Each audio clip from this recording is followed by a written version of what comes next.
Hey, it's Willie Armelini from Flowers and Scents with your floral industry buzz. Okay, today we're going to interview Cameron King, who is the president and CEO of Certified American Grown. And as the title suggests, Certified American Grown is an organization that promotes American grown flowers. So I thought we would have a conversation with Cameron to find out what they're up to these days, because they've been around for a while. So without further ado, Cameron King. All right, so Cameron King, welcome to Flowers and Scents. We've been sort of playing around with having this interview for a while, so I'm glad we finally pulled it off. And so let's get right to it. Certified American Grown is sort of the after product of CCFC's initiative that they had. Sure. So, Willie, first and foremost, thank you for the opportunity to be here, and thank you for your perseverance and patience while we made this happen. Really honored and excited to have the chance to chat with you today. So, Certified American Grown is an interesting proposition, and especially is where we are today. The California Cut Flower Commission years ago, prior to its winding down, had developed Certified American Grown as a programmatic effort to really galvanize and bring the American floral and foliage community together to advocate and to promote what's happening here domestically on our farms and in our greenhouses and moving into the retail space. When CCFC began to kind of wind down, this broad-based coalition and this collection of leaders and farmers from across the country said, we really see the value in collaborating and unifying and working together to really say, what we've got growing here in the United States is important and really needs to be highlighted and elevated, and folks need to be encouraged to support Certified American Grown farming families and operations, and really also take that over into the policy space. So Certified American Grown was born as its own standalone organization now. So it's interesting because many in the industry think of us as what we used to be, but really we are standing on our own 2 feet. We have as I mentioned, a unification of farms of all sizes in all parts of the country, collaborating and working together to truly say, what happens here in the U.S. is important, needs to be supported, needs to be sustainable on an economic and policy standpoint going forward. And as the only organization that is representing solely American grown farming families, it's an opportunity for us to work forward and work for progress into the future. So excited to be here. Hmm. Well, okay. So obviously, over the years, it's been sort of controversial with the CCFC. Casey Conquest and Company was always a bit controversial, I have to admit. And you know what? I liked Casey. I liked Casey because he did his job, right? Sure. He was an advocate. Nothing could dissuade him. He had a very, I think, a bit narrow-minded focus on his job. But despite his reputation in some cases, I always thought he's doing what he was paid to do or been asked to do, and he did it well in that respect. Sure. And sort of now you're in those hands perhaps, and I'd like to know what is the goal of Certified American Grown? What's your So long-term goal? So that's an interesting question, Willie, and thank you for kind of elaborating on what's happened in the past. But really, it's about focusing on the future and where we're going, both today and moving forward. And so, really, what we look at Certified American Grown is that collectively, much as we do as part of a global cut flower and foliage community, we all want to see the collective pie grow, if you will. We all want the purchase and the retail space and the floral design space to be growing, and we want more and more people to be able to purchase beautiful products that are grown on our farms and in our greenhouses and moved into the marketplace. The interesting thing is that so many people don't realize when they go into, say, your local supermarket, that their source and that country of origin or that place of origin of where their products are from. And I think flowers and foliage are often one of those things where people think, oh, it's a perishable, it's a local, it's got to be coming from here in the US. And when you really trace it back and you think about, what was in place is 25 years ago, as an example, the majority of the products sold here in the United States was exactly that, here produced in the United States, approximately 80%. Trade conversations and negotiations and other things have taken place that have created an imbalanced marketplace in terms of where other products from the countries outside of the US are now coming into here in the US. And that has been flipped to where only about 20% or a little more than 20% of what's sold here in the US is actually grown here by our domestic farmers. And we feel as though that is an imbalance. And we want to continue to promote and advocate for the financial and economic sustainability and the future generations of what's happening on our farms here in the country. And so really Certified American Grown has a twofold effort and twofold platform moving forward. One is about promotion of what is happening here. We want to elevate the recognition and the potential for our farms and our member farms to be selling into the marketplace at whatever avenue, whether that's at local farm stands and markets all the way through mass market and everywhere along that continuum. And we also want to ensure that what we're doing is developing a policy platform that allows our farms to continue to work in a more balanced marketplace, compete in a space. We have no problems with working and selling in a marketplace where, all things being equal, we're all working together and working to vie for our share. But we also don't want to be put at an economic or competitive disadvantage here on our own home soil. And so we want to make sure that we're advocating for policies that are going to create that fair and balanced marketplace. We also want to make sure that we're advocating so that our farms can continue to operate and for many generations to come. We saw the decline, and so we want to see the interest that has been sparked during the pandemic of buy local, source local, to continue to grow so that our farms and our members have the opportunity to continue to meet that demand. So that's what we work for. And so as we work forward, we're going to continue to work in those two platform and pillar areas, both policy and promotion going forward. Well, I think that mission is a good one. Okay, I have professed for all my years of blabbing on the line here that if you can buy local, you should. It makes sense to buy local, right? Absolutely. The flowers probably are going to be fresher. You're helping some farmer locally and all that. And while I applaud that and support that wholeheartedly, the reality is that a lot of growers are popping up in your favor, I guess, in a sense. All over the country, there's some small organizations or mom and pops that are popping up, growing a little bit here. That'll put a little greenhouse in the backyard and grow some things. And as well, there are some nice initiatives going on in Virginia and up the coast here, growing tulips and different things. Some big farms have popped up. I was happy to see. So. I certainly support the idea of having more American grown flowers. With that said, I think it's unrealistic to think that the demand can be met by American growers just because there are global dynamics that make sense in other places, altitude, longitude, latitude, all those things that help South America in some cases grow better flowers or bigger flowers or more flowers or in certain times of the year. So I think there has to be that balance. What has happened, I think, in the past, and again, forgive me for bringing up the past, but we have to look at the past to look at the future. It was pretty much it was one against the other. It was whether it was originally California against the Latin Americans. Okay, so a lot of that I think has sort of gone by the wayside.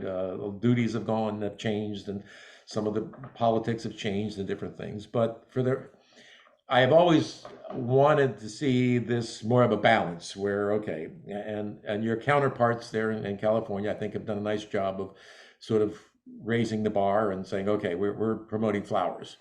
Sure. Um, so I hope it doesn't ever come down to that animosity or sort of a competition. Everybody, I agree. All boats should rise, and more flowers mean more people have more access to flowers. Agreed. And quite candidly, Willie, we're not naive to say that we are not a part of a global marketplace. Yeah. And I think that's across the board in all aspects of our lives. And yet at the same time, obviously we're advocating and promoting and working for our domestic piece of that marketplace. And we just feel as though that there are opportunities for greater market share, and there's opportunities to look at things in a different way.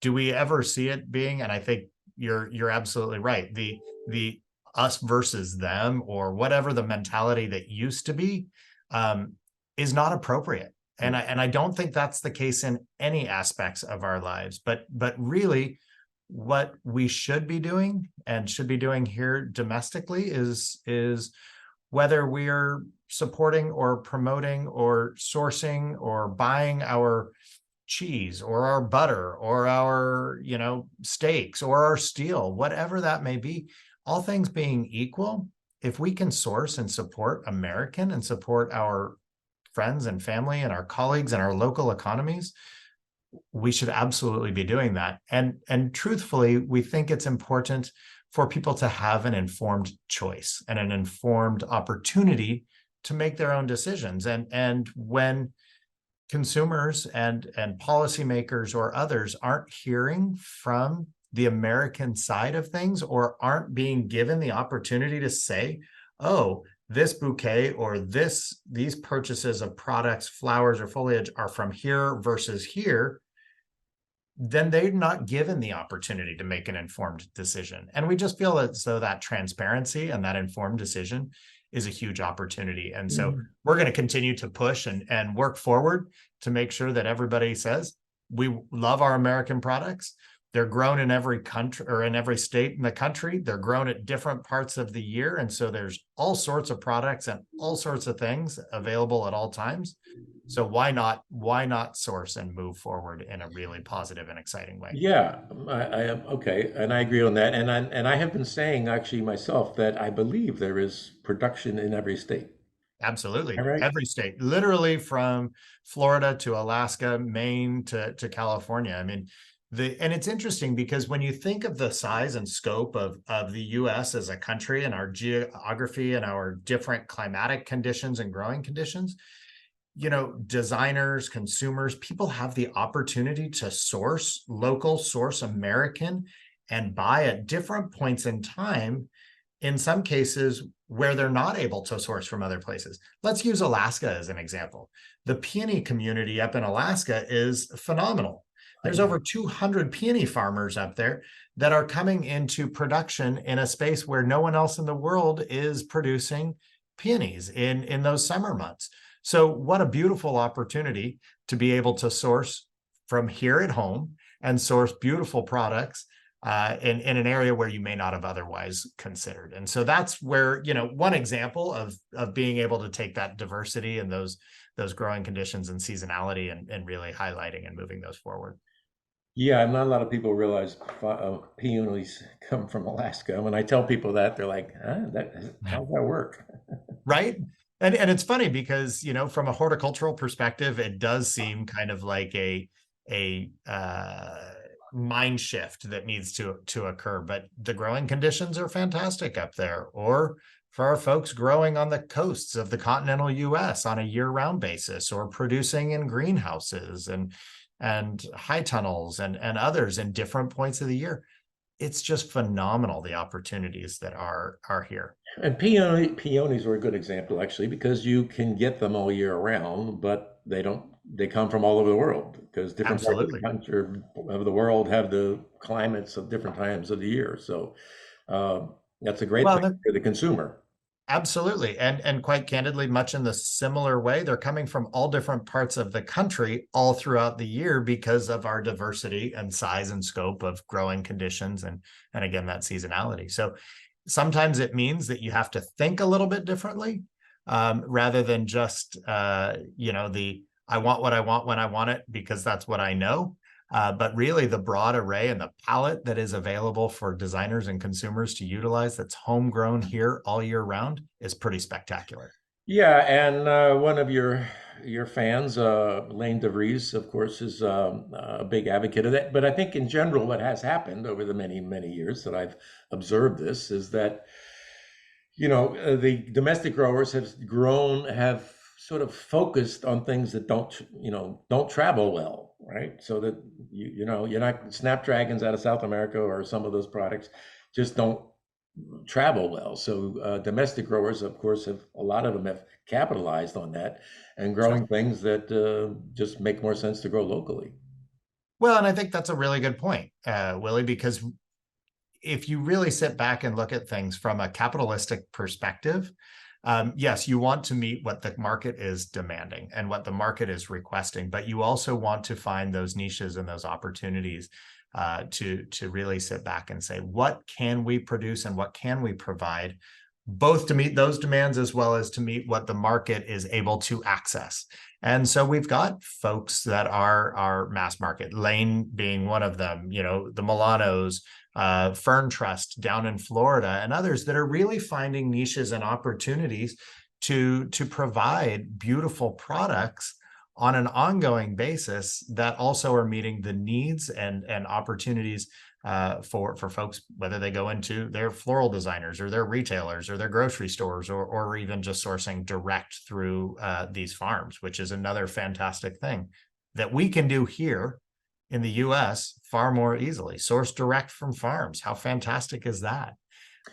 Can't be providing more economic and direct value than having that relationship as well. Yeah, I would think one of the major problems that you encounter, logistics get in the way all the time because small farms don't have the power to bring in a big truck or to attract truckers that want to come in there. The Miami hub has provided that, and over the years, and that has probably helped everybody in this whole business grow in that respect. Getting some of those growers that are in obscure places in Alaska to get their product, to market is a bigger challenge. So that's Sure. going to remain, I think, one of your bigger challenges, but not to be, can be overcome, of course. Of course, of course. And I think that again is indicative of any aspect of our lives. And that's not just a floral item, but I mean, we as American consumers have become so accustomed to having things be delivered from our local app to our front doorstep. Yeah. And where does that come from? But you also see the advent of platforms like Etsy and others that are connecting those local and those homegrown or those home produced products, while not taking away but enhancing what you can pick up at your local big box retailer or grocery store or boutique shop. So there's a space for everybody. And I think there's a space and an opportunity for, depending upon how you want to engage in the marketplace.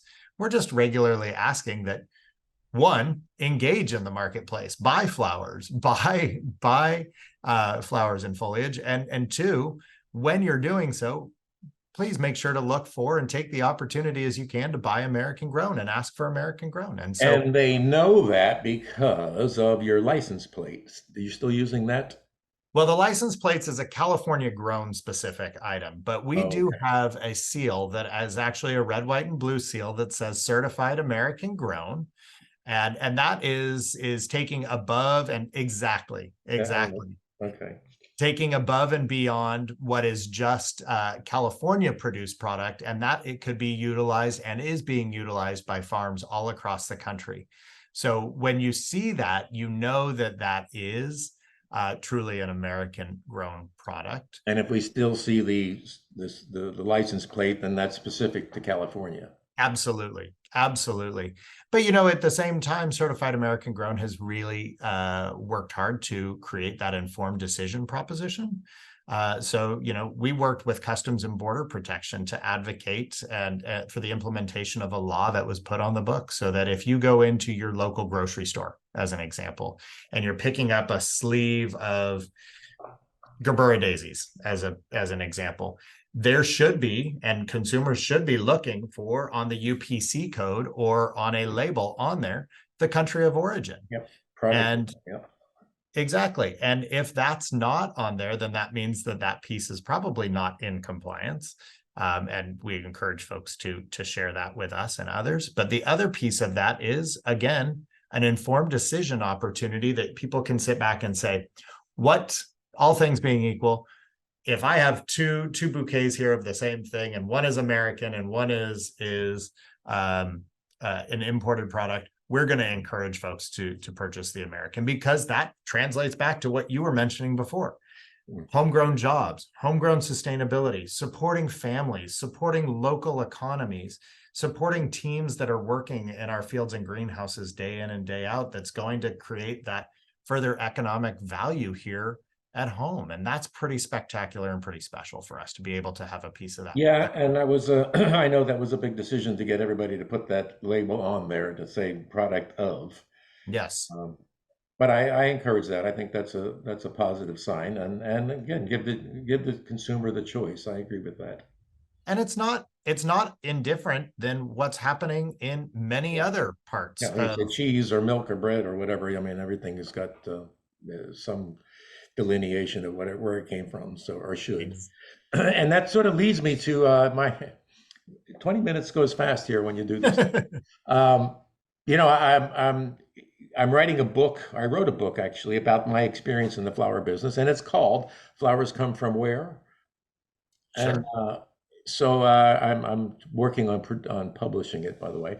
Fantastic. Congratulations. Yeah, this has been quite a job, but it sort of ties into all this, and I talk about domestic growers and imports and all the battles that we've had and I've seen over the years, and but you know, it's about where flowers come from. So, um, hey, Cameron, thanks for giving me your time today. I'm glad we got a chance to do this and sort of demystify a little bit about what the certified American grown means to anybody. So I hope we have accomplished that, or my intent anyway. Well, Willie, we really appreciate the opportunity to have a little bit of your valuable time as well. You're a man that is advocating for this industry and is working for the betterment of us all. And so we appreciate and thank you for all that you do, and appreciate the opportunity to share a little bit more. And if anybody has the opportunity to visit our website, it's americangrownflowers.org, and they can learn more about us and contact us with anything else. And so Perfect. again, thank you so much. Yeah, I'll throw the website up on the video when I produce it. Then it'll be out next week sometime. So thank you, sir, and have a great day. Thanks so much. You as well. Take good care. Bye now.